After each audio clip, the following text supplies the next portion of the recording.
Una notizia è quella sui controlli da ieri sono iniziate ad arrivare le prime denunce penali, quindi i controlli vengono fatti, chi è stato trovato, pensate solamente per quanto riguarda la compagnia dei carabinieri di Bassano, per esempio 4 persone sono state denunciate e quindi a questo punto se la vedranno in tribunale, come ha detto esattamente Luca Zaia,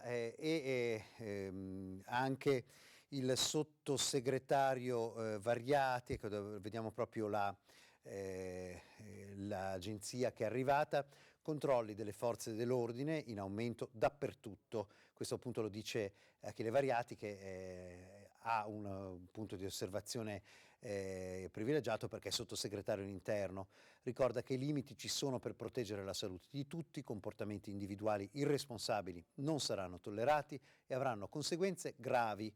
Con le nuove regole in vigore, stamani ho voluto parlare personalmente con tutti i prefetti del Veneto, ascoltando le loro informative sulla situazione nei diversi territori e portando loro, attraverso di me, la vicinanza del Ministero dell'Interno. In queste ore si stanno moltiplicando i controlli da parte delle forze dell'ordine, la maggior parte delle verifiche mostra persone che sono in movimento per le previste situazioni di necessità e con le precauzioni del caso, ma ci sono anche coloro che non sono in regola.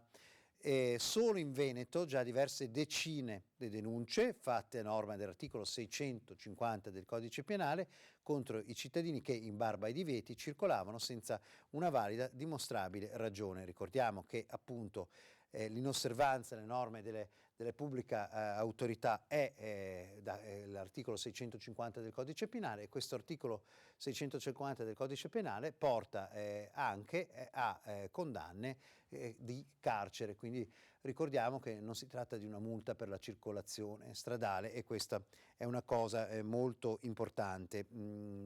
Allora adesso sentiamo un sindaco, il sindaco di Ponte delle Alpi. Sindaco, lei oggi ha assunto una decisione alquanto drastica perché evidentemente le restrizioni imposte dal decreto non sono sufficienti a far restare a casa la gente, è così? Sì, è una questione di educazione civica. È importante che i genitori e i nostri giovani capiscano il momento che stiamo attraversando, che è difficilissimo, c'è un problema sanitario a livello mondiale e dobbiamo assumere comportamenti responsabili. Siccome girando il territorio vedo che ci sono ancora ragazzi che si trovano nei parchi giochi non rispettando le regole, ho preso questa mattina la decisione insieme a tutta la maggioranza perché questi ragazzi devono capire il momento e soprattutto devono rispettare le regole. Se non le rispettano, ovviamente il sindaco, che è primo cittadino ma anche responsabile della sanità pubblica di un territorio, prende dei provvedimenti precauzionali che sono importanti, direi fondamentali per la salute pubblica. Contestualmente lei però ha anche scritto una lettera aperta ai giovani di Ponte nelle Alpi, è così?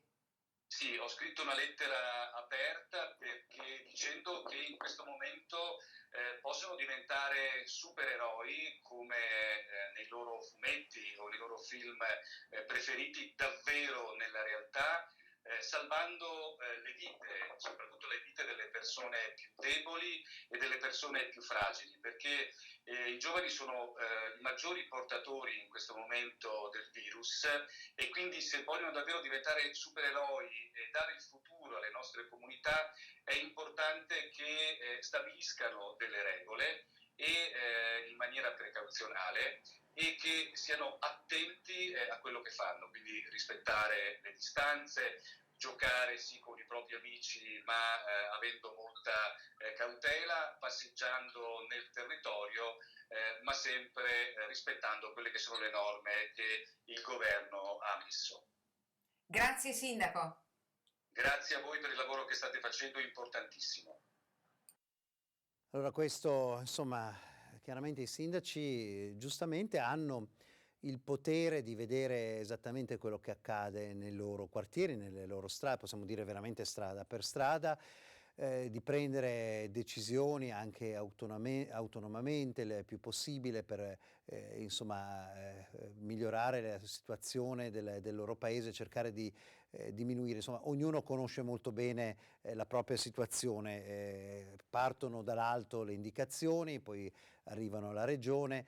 Però sindaci e cittadini sono veramente legati molto tra di loro, quindi questo è probabilmente, soprattutto nei paesi, un punto molto importante, ma naturalmente anche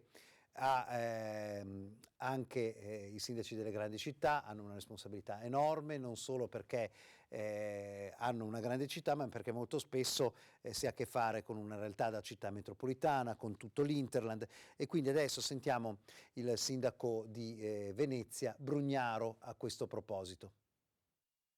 Noi interrompiamo i mercati, quelli all'aperto, tutti i giorni per i mercati ambulanti che non siano di generi alimentari.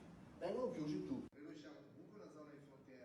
Prima roba si fa così, per cui si diventano gli assembramenti, eccetera, saremo sempre più rigorosi su questo, non solo dopo le 6 di sera, ma durante tutta la giornata. Non si devono fare gli assembramenti, mi pare evidente, ma insomma, va detto, lo ripetiamo, c'è la campagna stampa, io sto a casa, dopo però lavoro.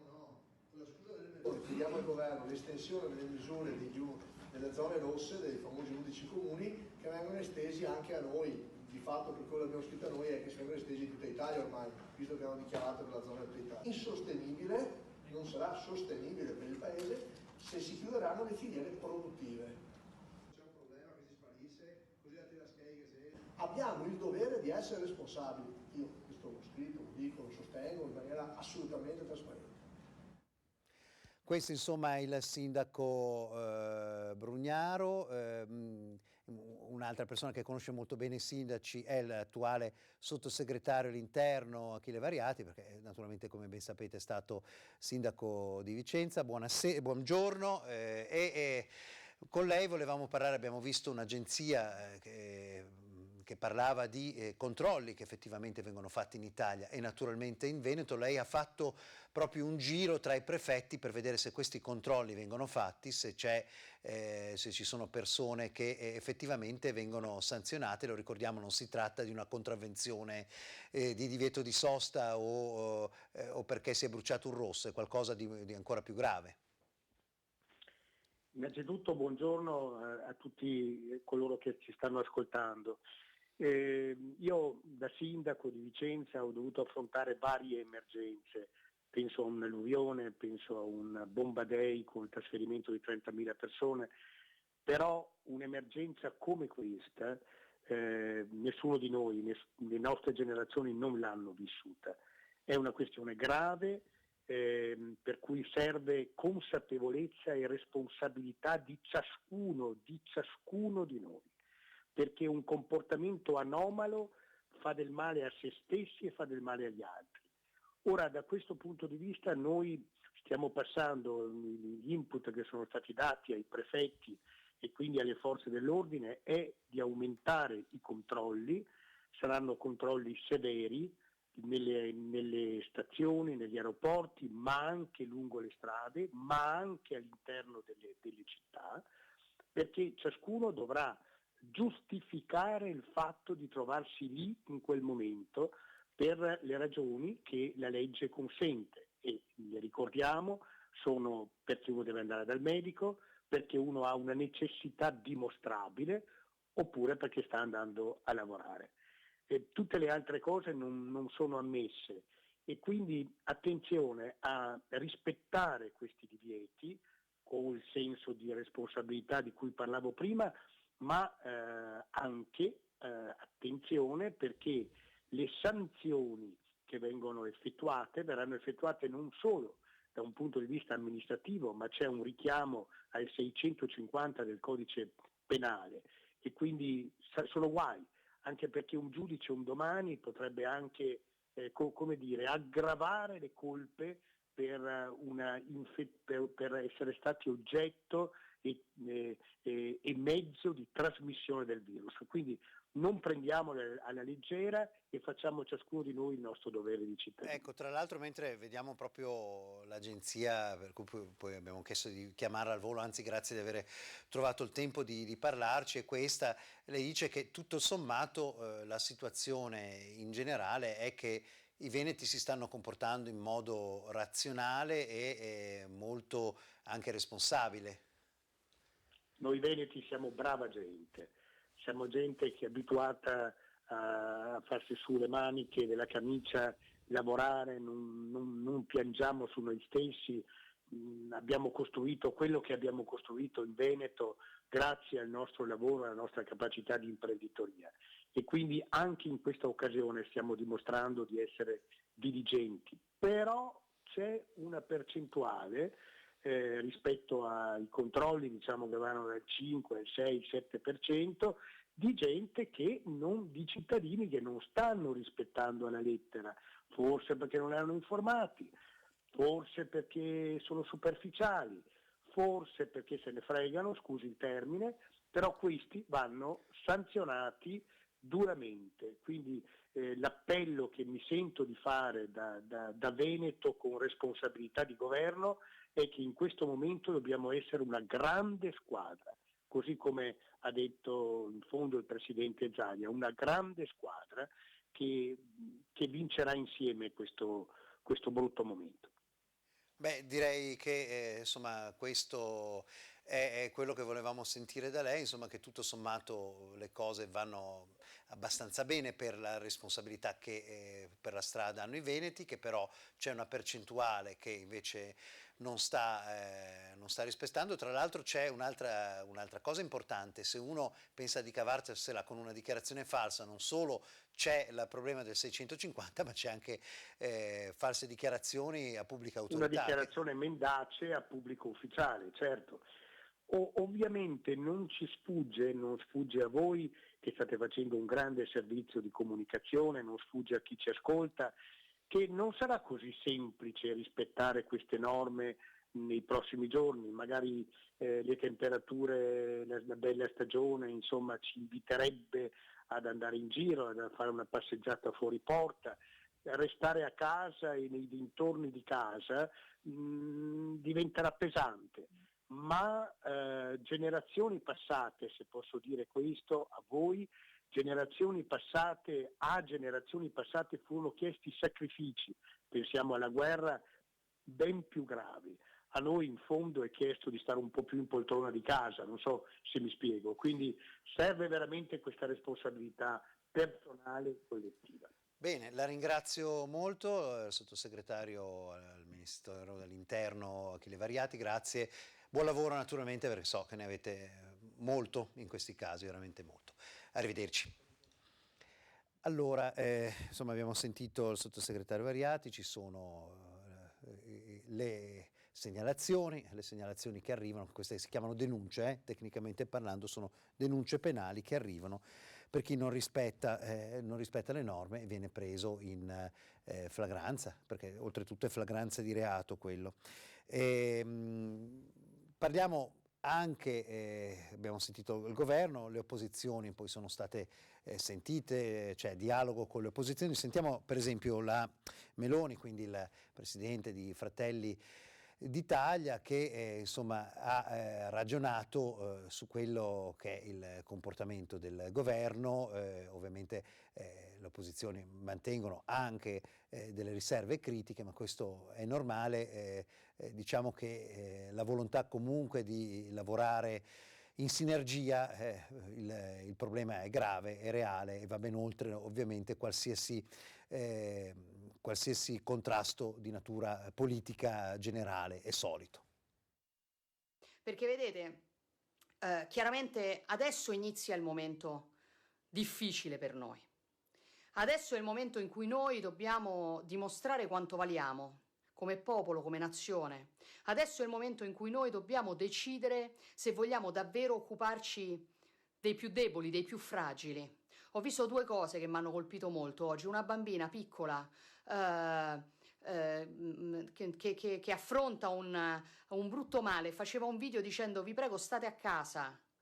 perché la mia malattia, la malattia che la rende immunodepressa, insomma, se il virus gira troppo per me potrebbe essere particolarmente pericoloso. E un'altra ragazza in chemioterapia ha detto: avrei voluto stare a casa anche io oggi, non ho potuto. Ecco, noi dobbiamo occuparci adesso dei più deboli. Certo, il sacrificio che ci si chiede a stare a casa, a chiudere le nostre attività, a non poter vivere la vita di libertà che siamo abituati a vivere è un sacrificio importante.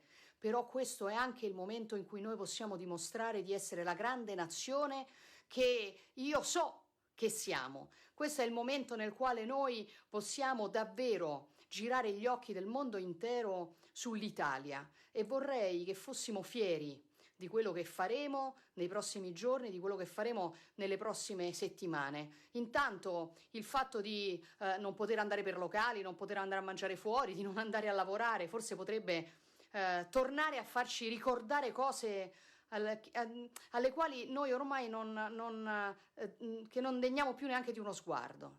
Le cose più semplici, le cose più normali. Fermarci a pensare, riflettere su chi siamo, giocare con i nostri bambini, stare con la nostra famiglia, fare cose che nella frenesia quotidiana non abbiamo più il tempo di fare. Potrebbe, per paradosso, regalarci qualche grande emozione, potrebbero regalarci i prossimi giorni e questa limitazione della nostra libertà, questa modifica così straordinaria, seppure per pochi giorni, del nostro stile di vita. E poi potrebbe ricordarci che noi siamo l'Italia. Noi non siamo una nazione qualunque, noi non siamo quelli che guardano sempre fuori dai propri confini nazionali dicendo guarda loro, tendiamo a farlo, ma noi siamo l'Italia. E questo è il momento in cui possiamo dimostrarlo. In questi giorni ho sentito un sacco di gente dire: avete visto i cinesi, avete visto la Cina? Ma sono cinesi, ma loro sono organizzati, ma loro hanno debellato, ma loro sono andati veloci, ma loro sono stati bravi. Vorrei che fra 2 settimane parlassero tutti di noi, che il mondo intero parlasse solo dell'Italia, di come l'Italia a un certo punto si è guardata negli occhi, di come l'Italia a un certo punto si è alzata in piedi e non ha rincorso il virus, lo ha anticipato e lo ha sconfitto. Questo è il nostro momento, questo è il momento dell'orgoglio, è il momento della determinazione, è il momento della forza, della dignità, è il momento del rispetto delle regole. Questo è il momento di essere italiani. Noi non possiamo toccarci, ma è come se in questo momento ci stessimo prendendo tutti per mano e decidessimo insieme di combattere questa battaglia. Quindi viva l'Italia, siate fieri di quello che riuscirete a fare nei prossimi giorni, anche delle difficoltà, dei sacrifici che affronterete a testa alta, che affronteremo a testa alta, e fra 2 settimane, fra qualche settimana probabilmente, tutto il mondo si girerà a guardare questa nazione straordinaria, che non è l'Italia spaghetti e mandolino che a qualcuno piace raccontare, ma è un'Italia fiera, orgogliosa e capace di rispettare le regole e di uscire da situazioni molto complesse come quella che stiamo attraversando. Ci sentiamo nei prossimi giorni, chiaramente continueremo a stare tutti in contatto e anzi sarà un'occasione per fare diversi approfondimenti. Vi auguro di essere fieri, vi auguro di essere orgogliosi, vi auguro di essere determinati e vi auguro di passare dei bei momenti di emozione con le vostre famiglie nelle prossime ore. A presto e viva l'Italia! Allora, questo era un messaggio della Meloni, insomma stiamo anche ascoltando le opposizioni, vogliamo portare un po' le idee di tutti all'interno di questo lungo racconto in diretta che stiamo facendo ormai da settimane, possiamo ormai dirlo tranquillamente, con grande sforzo che viene fatto a livello redazionale, a livello produttivo, a livello dei tecnici regia. Ringrazio Fabio Verin, Alessandro Costacurta, Renzo Rigon, che sono in continuazione a gestire la regia con tutti questi servizi che arrivano. È come avere a che fare con un grosso centro di scambi di treni merci che arrivano tutti contemporaneamente in una situazione magari con le radio rotte, perché sono cose che arrivano tutte al volo, una dietro l'altra, e quindi ogni tanto vedete che noi stessi dobbiamo prendere tempo per vedere se c'è un servizio, non c'è, ma lo sapete, insomma, non è. Ci scuserete naturalmente per questo, anzi grazie per il fatto che ci seguite con affetto e ce lo state dicendo in vari modi. Allora, però, detto questo, le belle parole della Meloni, torniamo alla realtà, perché per quanto ci siano tante persone che sono sicuramente, prima di andare a parlare della Confesercenti, quindi dei commercianti, dei loro problemi gravissimi, che poi sono anche i nostri, parliamo di qualche fenomeno, insomma. Vi avevo accennato del Bassanese, che erano state fatte alcune denunce. Ecco, questo vi leggiamo assieme qual è la situazione. 7 persone sono state denunciate penalmente dai carabinieri di Bassano de Grappa per violazione delle direttive emesse dall'autorità dell'emergenza coronavirus. Si tratta di 2 commercianti che hanno tenuto aperto il locale oltre il limite orario fissato per le ore 18, 2 loro avventori, mentre altre 3 persone sono state fermate fuori dal territorio di loro residenza senza una comprovata necessità. I 2 titolari degli esercizi commerciali, un bar ed una pizzeria, sono entrambi italiani. 2 avventori sono un vicentino, un brasiliano. Questo diciamo è un dettaglio anche abbastanza irrilevante nell'insieme. I clienti venivano deferiti perché fuori dai loro comuni di residenza senza giustificato motivo. Oltre alla denuncia penale, per gli esercenti scatta la segnalazione al prefetto per la sospensione dell'attività commerciale. Le altre persone deferite sono una coppia di 70enni che erano a passeggio, non nel loro comune, ed un giovane di 21 anni che era andato a trovare la fidanzata. Insomma, questo è quanto. Vedete che le casistiche sono molte, sono molto differenti, e stiamo parlando di un territorio che è come il Bassanese, il Vicentino, è molto ligio alle norme, quindi accade lì, accade in altri luoghi del Veneto. Allora, proprio lo leggiamo assieme, grazie della redazione. Guido Barbato mi ha portato un po' di dati che riguardano queste cose, ve le leggo, le leggiamo assieme. Allora, situazione dei controlli dei carabinieri, sempre per questi motivi.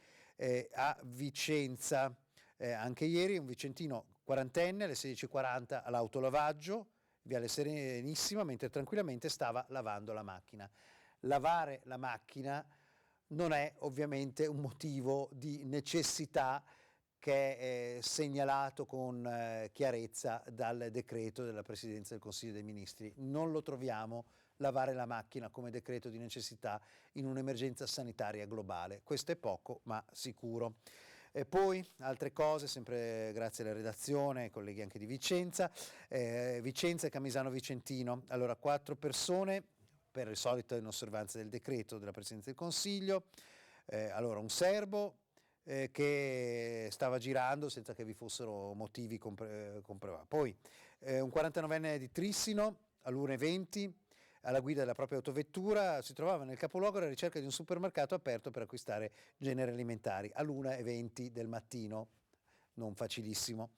Poi Grumolo delle Badesse, a Camisano una persona di Grumolo delle Badesse, un 20enne, a Camisano Vicentino viene fermato e anche qui aveva trascorso la serata in compagnia della fidanzata. Lo so, è difficile stare lontano dagli affetti, però non è uno stato di necessità e scatta in questi casi la denuncia penale. 24enne residente a Caltrano alle 2 di notte, sorpreso alla guida dell'autovettura, ha detto anche qui perché stava recapitando un mazzo di chiave al proprietario dell'abitazione dove in precedenza abitava. Anche quella è una cosa evidentemente che poteva essere differita secondo i carabinieri che hanno fatto i controlli. Quindi questo per quanto riguarda solamente quello che ha fatto la sezione radiomobile a Vicenza e a Camisano. Quindi questo solo per dirvi alcuni piccoli esempi. I controlli ci sono e vanno assolutamente avanti. Allora sentiamo cosa ci dice Confartigianato, nel particolare nel Vicentino, che insomma è un osservatorio importante, ma esattamente come altri osservatori che abbiamo sentito in queste ore da Padova o da Treviso. Ha fatto un po' di chiarezza rispetto ad alcune categorie, e ci sono gli esercizi pubblici che rimangono chiusi e soprattutto c'è un nomenclatore rispetto a quali sono le attività che devono rimanere chiuse o che non devono rimanere chiuse.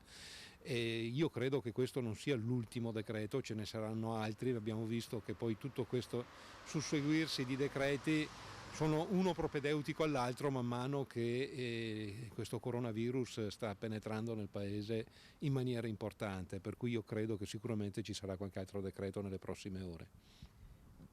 Avete però delle richieste da fare al governo in vista dell'incontro? Beh, noi attendiamo veramente con grande attenzione quello che succederà domani, perché domani dovrebbe esserci il decreto, quello che ha a che fare con i provvedimenti economici, perché abbiamo detto fin dall'inizio che prima di tutto la salute, però in parallelo c'è anche la vita delle imprese, che hanno a che fare poi con una serie di richieste immediate che non saranno purtroppo le ultime, perché man mano che si va avanti, come per l'emergenza sanitaria, anche l'emergenza economica ha un susseguirsi di bisogni e di richieste che faremo anche in futuro. Oggi, da domani, noi ci attendiamo un'ulteriore presa in carico delle CIG in deroga, quelle nazionali, quelle regionali già sono partite, per cui per mettere in sicurezza i nostri dipendenti, e poi tutta una serie di provvedimenti che hanno a che fare con lo slittamento delle scadenze fiscali, per cui i pagamenti di F24, per esempio di lunedì, dove si va a pagare IVA oltre che IRPEF e INAIL e INPS dei dipendenti, una scadenza molto importante, una di quelle pesanti durante l'anno. La richiesta è che venga spostata almeno a dopo il 30 aprile e che comunque non venga pagata poi un'unica soluzione, ma che ci sia una dilazione. Dopo parliamo anche, per esempio, dei dentisti che hanno a che fare con il coronavirus, quindi attività medica, ma in particolare, quindi ha strettissimo proprio contatto con il paziente dalla redazione di Vicenza, però intanto vi leggo quelli che sono i dati dello smog. Almeno questo. Allora, dopo quasi un mese di restrizioni, zone rosse, chiusure, scuole, attività imposte coronavirus, l'inquinamento nel nord Italia è decisamente sceso sotto qualsiasi soglia di attenzione. Questo lo dimostra il satellite Sentinel-5 del programma europeo Copernicus, della Commissione europea e dell'Agenzia Spaziale Europea. Dopo vediamo le foto, ma sono foto che mostrano chiaramente che sono notevolmente ridotte le nubi di biossido di azoto, la nube rossa dai sensori del satellite. Quindi questo è essenzialmente il gas nocivo emesso dai combustibili fossili, quindi dalla circolazione sia delle auto sia dalla produzione industriale. Non è in tutto per tutto una buona notizia, significa che anche l'attività produttiva sta scemando e questo naturalmente sappiamo quali conseguenze avrà poi in futuro nella ripresa, in termini di posti di lavoro e così via. Un effetto simile esattamente quello che era stato fotografato dai satelliti all'inizio di marzo in Cina, dove ricorderete che i livelli di biossido di azoto erano calati del 30%, questa volta le immagini erano colte non dall'Agenzia Spaziale Europea ma dalla NASA. E intanto sentiamo appunto i dentisti che difficoltà si trovano a dover affrontare. Studio dentistico, buongiorno, sono Laura. Buongiorno signora, dovrei farle alcune domande. Intanto lei sta bene? L'intervista telefonica preventiva sullo stato di salute dei pazienti è solo uno dei provvedimenti integrativi che si sono aggiunti ai già severi protocolli di prevenzione e disinfezione negli studi dentistici. La paura del contagio del coronavirus ha provocato anche qui il crollo del numero di pazienti che vengono a farsi curare. Lo studio odontoiatrico già da tempo è strutturato e preparato ad affrontare patologie ben più gravi del coronavirus e quindi tutto quello che è il processo di disinfezione, pulizia e sterilizzazione degli studi avviene già da tempo e contro situazioni ben più gravi. Ad oggi gli spostamenti dei cittadini sono autorizzati anche per comprovati motivi di salute. Ecco che le terapie urgenti e quelle non differibili sono garantite, posticipando tutte le altre. Basterà chiedere al proprio dentista di certificare con un semplice SMS o un documento da esibire su smartphone che ci sta muovendo proprio per sottoporsi a terapie odontoiatriche. Buongiorno. Buongiorno. Le lascio il gel? Grazie. Prego. E si accomodi pure in sala d'attesa. La ringrazio. Grazie. Allora, in primis una riorganizzazione dell'agenda, in questa maniera riusciamo a dilazionare gli appuntamenti ed evitare che ci siano assemblamenti all'interno della sala d'attesa. Poi c'è la sanificazione di ogni ambiente nel cambio tra un paziente e l'altro e quindi l'aerosol viene eliminato con il ricambio d'aria. Per evitare che ci siano infezioni agli operatori e poi crociate ai pazienti ci sono anche i dispositivi specifici di protezione. Rimandare le cure odontoiatriche per eccessivi timori non è una scelta razionale. Se trascurata, si rischia di peggiorare la situazione, dovendo poi magari ricorrere al pronto soccorso, complicando la vita negli ospedali, già messi a dura prova. Gli studi odontoiatrici sono sicuri, le cure vanno continuate per non intasare gli ospedali, continuate a curarvi. Questo insomma per chi ha problemi con i denti, perché se parte un dente, insomma, la situazione della qualità della vita diventa difficile se non si può appunto andare dal dentista, ma come vedete fa parte delle ovvi servizi medici e quindi di emergenza, e quindi ovviamente assolutamente in deroga a quelli che sono i divieti espressi dal decreto della Presidenza del Consiglio dei Ministri. State attenti se avete anche delle procedure d'urgenza da fare di vario genere nelle questure. Per esempio la questura di Vicenza chiude tutte le modalità di esercizio, per esempio dell'ufficio licenze, dell'ufficio armi, dell'ufficio passaporti, con il ritiro del passaporto sospeso. È chiaro che insomma è molto bassa la possibilità di prendere e andare all'estero per queste motivazioni, ma che non siano ovviamente quelle strettamente legate al lavoro. Come sapete i voli sono limitatissimi, insomma siamo in una situazione di cordone sanitario molto, molto serio. Allora direi che è importante fare con voi un punto. Ripartiamo, se non l'avete seguito, in diretta alle 12:30 con le dichiarazioni del Presidente della Regione Veneto, Luca Zaia, che ha espressamente specificato alcuni punti importanti che vale la pena di risentire assieme. Ha fatto una panoramica della situazione, ha dato ulteriori raccomandazioni e ha dato un quadro di come si sta muovendo la sanità in Veneto, anche in relazione naturalmente a quelle che sono le direttive del governo dell'ultimo decreto che è stato firmato ieri notte di fatto dal Presidente del Consiglio Conte, e poi naturalmente proseguiamo con la nostra diretta. Buongiorno a tutti, il solito punto stampa che si fa più o meno a mezzogiorno. Vi dico, stamattina abbiamo avuto la videoconferenza ovviamente con il gruppo di coordinamento dell'unità di crisi della protezione civile. Abbiamo discusso di un po' di partite e ovviamente si è parlato anche del DPCM di ieri sera e delle ricadute che avrà. Vi dico però prima i dati di giornata rispetto al tema sanitario e quindi all'emergenza sanitaria. Abbiamo in questo momento 1318 persone positive, che vuol dire che sono persone che sono state rilevate dai test, dagli oltre 20.000 test che abbiamo fatto.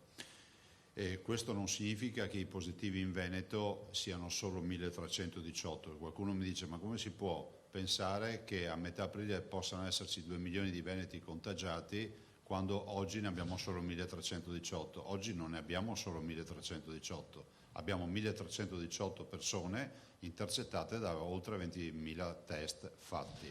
E per questo motivo la ristrettezza delle misure e l'invito a non uscire di casa è indirizzato a quelle persone che sono positive, che non sanno di esserlo, mai lo sapranno perché mai verranno magari intercettate da un test, e che però sono contagiose, cioè riescono a dare un contagio con un R0, come si dice, 2,4.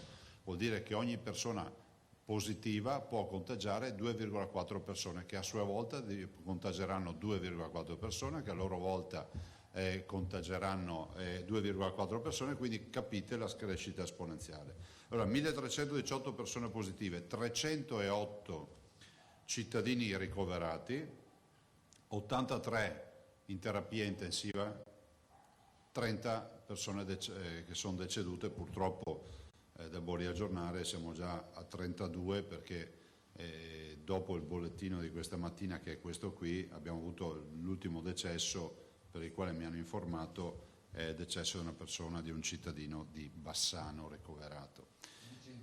Sì, Bassano? Sì. Detto questo, il decreto, il DPCM, quindi il decreto del Presidente del Consiglio dei Ministri, che è stato firmato ieri sera dal Presidente del Consiglio dei Ministri, impone ulteriori misure restrittive. Non sono totalitarie, sono, nel senso che non riguardano tutte le attività. Avete visto e avete avuto modo di vedere queste misure riguardano le attività commerciali, riguardano tutta una serie di attività, escludono le attività industriali, diciamo le attività produttive, per le quali stiamo già lavorando, vi dico già, cercando di capire se riusciamo a costruire addirittura un'ordinanza per fare in modo che sia uniformata anche l'atteggiamento rispetto ai DP e quindi a tutti i dispositivi di protezione, piuttosto che a tutte le partite di rispetto delle regole, che sono quelle delle distanze utili tra lavoratori, o il tema della disinfezione dei locali o della disinfezione delle mani con i presidi che ci sono, che sono la mucchina o l'acqua varachina o soluzioni alcoliche. Dall'altro c'è un altro tema che stiamo affrontando in queste ore, che è quello del trasporto pubblico locale. Sempre nel decreto si demanda alla Regione ovviamente di fare le verifiche sul trasporto pubblico locale, e quindi anche qui allora i due fronti che sono seguiti sostanzialmente dall'assessore De Berti per il trasporto pubblico locale, che si sta interfacciando con i colleghi assessori, dall'assessore Marcato idem per le attività produttive, e ovviamente l'assessore Lanzarini sul fronte della sanità. Restano impegnati tutti gli assessori, iniziale dall'assessore Bottacin, che ha la protezione civile, e poi ovviamente tutta la squadra, insomma tutti gli assessori della regione sono impegnati. Detto questo, vi voglio anche ricordare che noi stiamo predisponendo un piano che vi presenteremo, che è il piano che prevede alcune misure straordinarie anche sul fronte della sanità.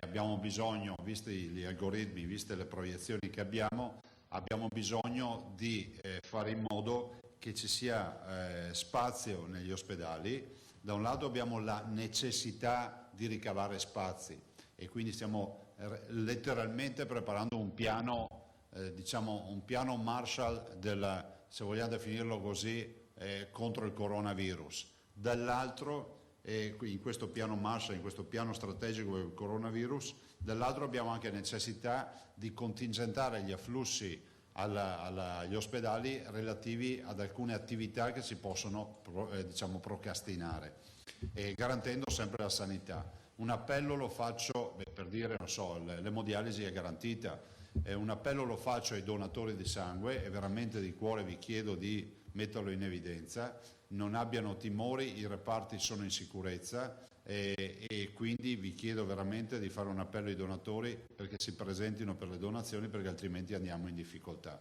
Questo assolutamente. Quindi stiamo preparando questo piano che nei prossimi giorni vi presenteremo. Domani avremo un punto stampa nel quale presenteremo un'iniziativa a mio avviso importante a favore dei veneti, sulla quale stiamo lavorando da una decina di giorni con un'impresa, e forse possiamo essere utili con questa iniziativa che presentiamo. E mi fermo qui, domani presentiamo il tutto.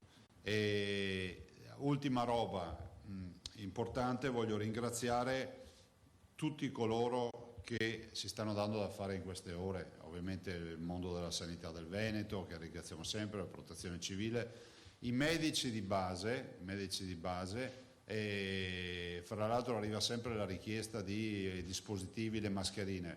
Non è che siamo disorganizzati, la verità è che sono centellinate e ce le danno col contagocce, visto e considerato che ne stiamo comprando in tutto il mondo di mascherine, ne abbiamo comprate in Sud America, ne compriamo in Asia, però abbiamo dei tempi di fornitura che non sono quelli propriamente nostri, che sono quelli, ci mettono qualche giorno, però è pur vero che non ne troviamo, cioè non si trova materiale, addirittura una partita da 500.000 è arrivata allo sdoganamento, è letteralmente scomparsa, nel senso che qualcun altro l'ha intercettata e se l'è comprata in qualche altra parte del mondo. C'è il mondo intero che sta chiedendo di comprare mascherine, camici, occhiali e guanti usa e getta. Però insomma siamo in consegna, abbiamo avuto delle consegne anche questa notte, siamo in consegna.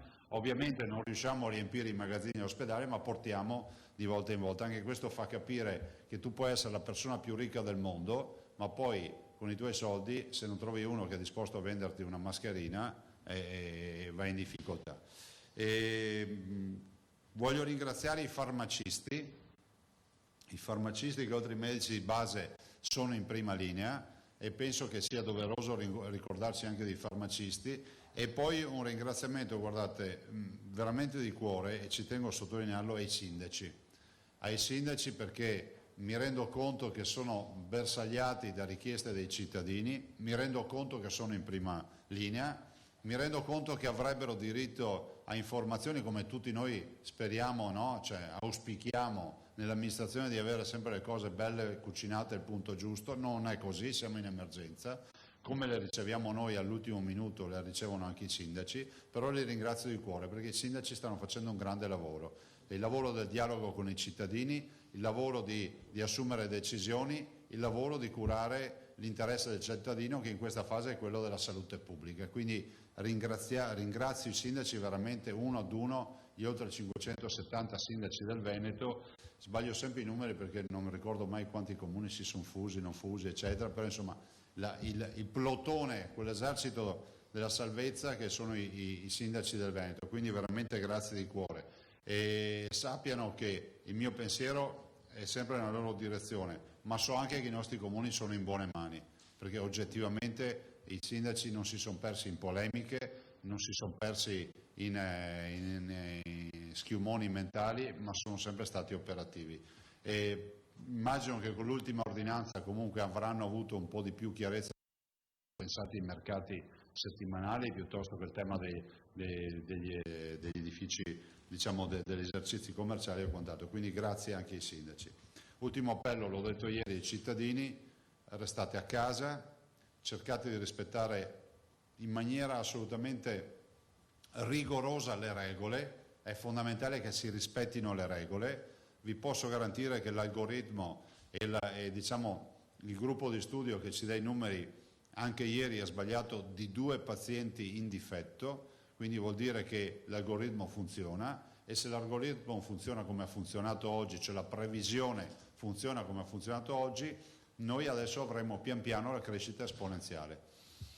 Ci auguriamo che l'uomo sbagli in questa fase e vinca la sorte, vinca come si può dire, il corso della storia, che è quello della natura. Però siamo davanti a un virus temibile. Qualcuno dice: ma dicevate che non era così. Ci dicevano che non era così. Tutti si ricordano gli scienziati, i professoroni che andavano in TV, nei media, voi stessi li avete registrati, intervistati, che parlavano di virus, di una specie di influenza o robe del genere. La verità è che questo virus manda le persone in terapia intensiva, e in terapia intensiva, mi spiace di essere duro, ci vanno le persone per essere intubate, cioè vuol dire che una macchina respira per i polmoni, perché i polmoni non ce la fanno più a respirare, e quindi la macchina garantisce l'ossigeno al corpo in attesa che i polmoni si rimettano in buono, cioè si guariscano e tornino a dar vita libera, normale a quel corpo. Quindi guardate che le terapie intensive, ve lo ripeto, non sono frequentate solo da anziani. Finiamola con queste monate e con queste informazioni che si diffondono. State in casa, evitate, circolando in macchina vedo a volte campetti dove vedo gruppi di ragazzi che vanno a giocare. Non fate queste cose, perché se pensate di essere invincibili non è così, e comunque anche se lo foste portate a casa il contagio alla mamma, al papà, al fratellino più piccolo, piuttosto che al nonno, alla nonna, e quindi penso che a tutti dobbiamo chiedere un grande atto di responsabilità. Guardate, io oggi ho voluto postare, e ringrazio Chiara Zena di Teen Zone, quindi i ragazzi malati dell'oncoematologia, che hanno ovviamente patologie oncoematologiche, quindi malattie importanti, malattie che si possono guarire, ma malattie che debilitano, malattie che ti rendono immunodepresso per le cure. Ecco, io oggi ho postato sui nostri canali il video di questi ragazzi sono tutti ragazzi giovani che fanno un appello ai loro coetanei, ma a tutti noi cittadini, e sostanzialmente dicono: rispettate le regole, perché se il virus raggiunge noi non siamo in grado di difenderci da questa bestia. Ne verremo fuori, però vi ricordo che la vera cura siamo noi. La vera cura siamo noi. Quindi ai cittadini dico: ho visto che già ieri si sono svuotate le città, i marciapiedi eccetera, fatelo ancora di più. Non è una sfida rispetto alla macchina della polizia o dei carabinieri o dei vigili di dire l'ho fatta franca, sono riuscito ad andare a farmi il giro per il centro città piuttosto che altre monate del genere. Dovete stare a casa, e a casa, mi raccomando, lo dico ai cittadini, non organizzate cene di condominio, cene con i parenti, cene con gli amici, incontri, divani per guardare la TV, tombole, carte o altre menate del genere. Pensate di restare a casa col vostro nucleo familiare. Probabilmente in molte famiglie del Veneto ci sono i positivi, sono asintomatici. Io auguro a tutti di restare asintomatici e di non saperlo mai che lo sono positivi e asintomatici, ma è bene che il contagio non si diffonda. Se ci diffondete il contagio alla velocità che abbiamo in proiezione nelle previsioni, svuotiamo gli ospedali, ma li svuotiamo dei pazienti che dovremmo curare per riempirli di pazienti coronavirus. E oltre un certo limite, cari veneti, care venete, non c'è più il punto di non ritorno, perché oltre il punto di non ritorno significa che non ci saranno più posti per curare i malati. Quindi stare a casa e rispettare le regole aiuterà tutti a fare in modo che possano essere praticate le cure in maniera ragionevole e sostenibile nei nostri ospedali. Abbiamo 60 ospedali, 68 ospedali, 54.000 dipendenti. Abbiamo una squadra eccezionale di sanitari, di medici, infermieri, OS e tutto quello amministrativi e vari. E siamo abituati a erogare 60 milioni di prestazioni sanitarie, però oggi siamo preoccupati della velocità del contagio. State a casa.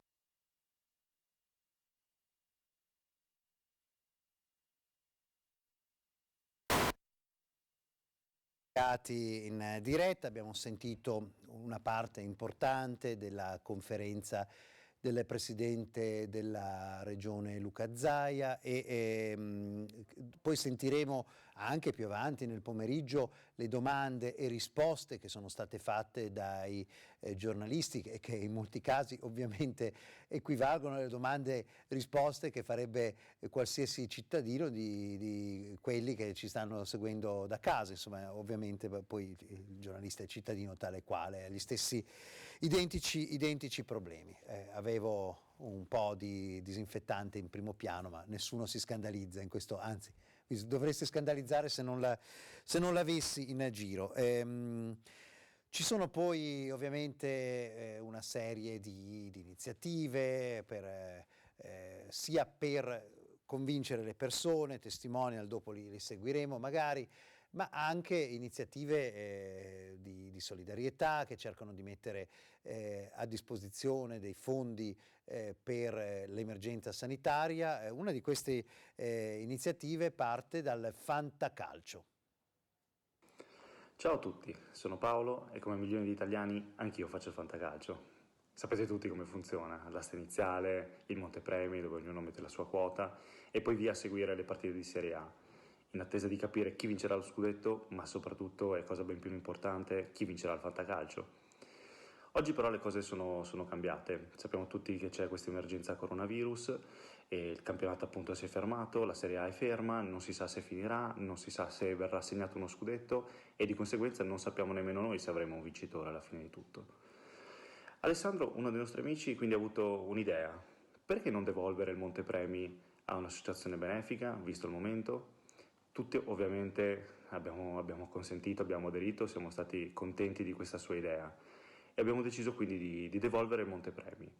Siamo un gruppo di ragazzi di Padova e quindi ci è venuto spontaneo pensare subito all'ospedale di Padova, alla terapia intensiva in particolare, dove in questo momento è necessario qualunque aiuto, non solo il nostro, per cercare di portare avanti le cose, per cercare di prestare assistenza a più persone possibili e per per riuscire in qualche modo a prevenire il dilagare del coronavirus.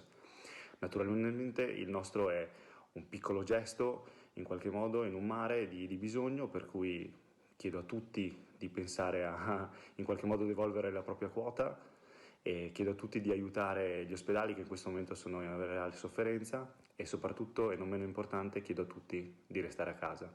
Mi raccomando, io resto a casa.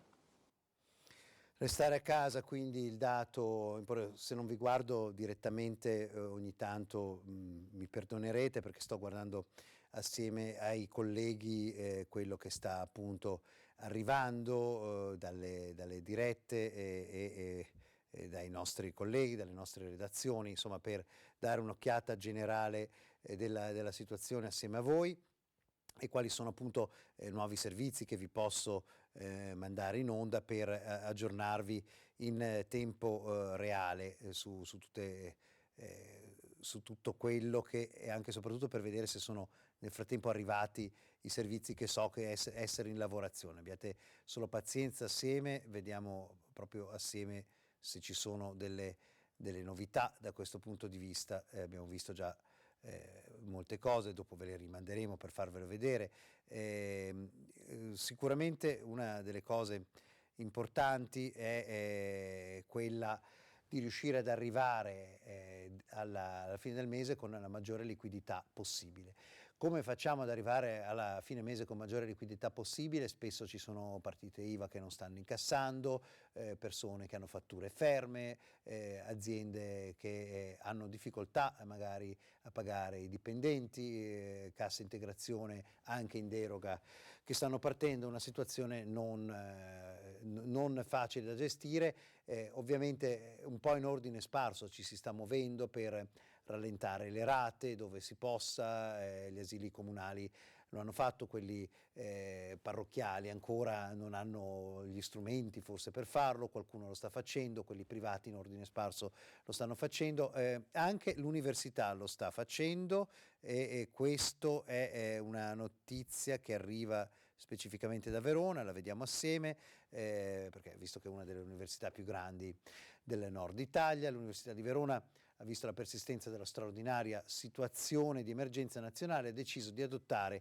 un decreto di urgenza per fare slittare il versamento della seconda rata della tassazione al 15 maggio anziché al 31 marzo, quindi le tasse dell'Università di Verona slittano dal 31 marzo al 15 maggio e quella della terza rata invece andrà al 15 luglio invece che il 1 giugno.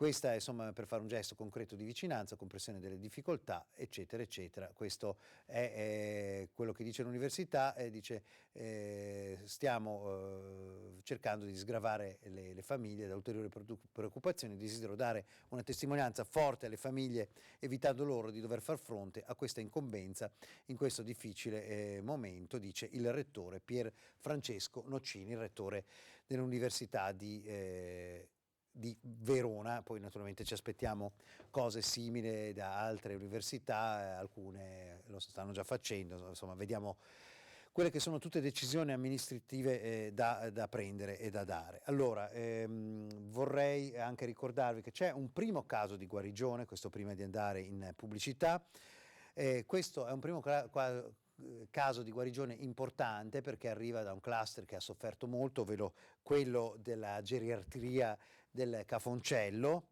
Come sapete i pazienti sono stati trasferiti in un reparto completamente sanificato, però c'è la prima guarigione importante tra i pazienti positivi della ULSS 2, ha potuto lasciare l'unità operativa di terapia intensiva all'ospedale Cafoncello, un paziente sotto i 50 anni, quindi attenzione, sotto i 50 anni, non ma tanto sono 90 anni, ma questo ormai non lo dice più nessuno, ci mancherebbe altro, però insomma qualcuno magari lo pensa. Questo è un paziente under 50 che era in terapia intensiva, significa che si libera un posto che è guarito ma che c'è stato bisogno e parecchio di quel posto di terapia intensiva. L'uomo indirettamente collegato al cluster di geriatria, quindi indirettamente non era in geriatria ma evidentemente ovvio data l'età probabilmente dato trovare un parente o qualcosa del genere, si è negativizzato al Covid e stante il miglioramento delle sue condizioni è stato trasferito in un altro reparto del Cafoncello. La seconda notizia positiva che arriva sul fronte del coronavirus, dice sempre Cafoncello, riguarda lo svuotamento dell'unità operativa di geriatria dell'ospedale di Treviso. 32 pazienti sono stati quindi trasferiti in un'ala dedicata ed isolata rispetto al resto della struttura del centro servizi Civitas Vite di Vede Lago. Un paziente di Covid negativo è in fase di dimissione, altri 6 sempre Covid negativi saranno trasferiti in ortopedia. Ci fermiamo per una breve pausa.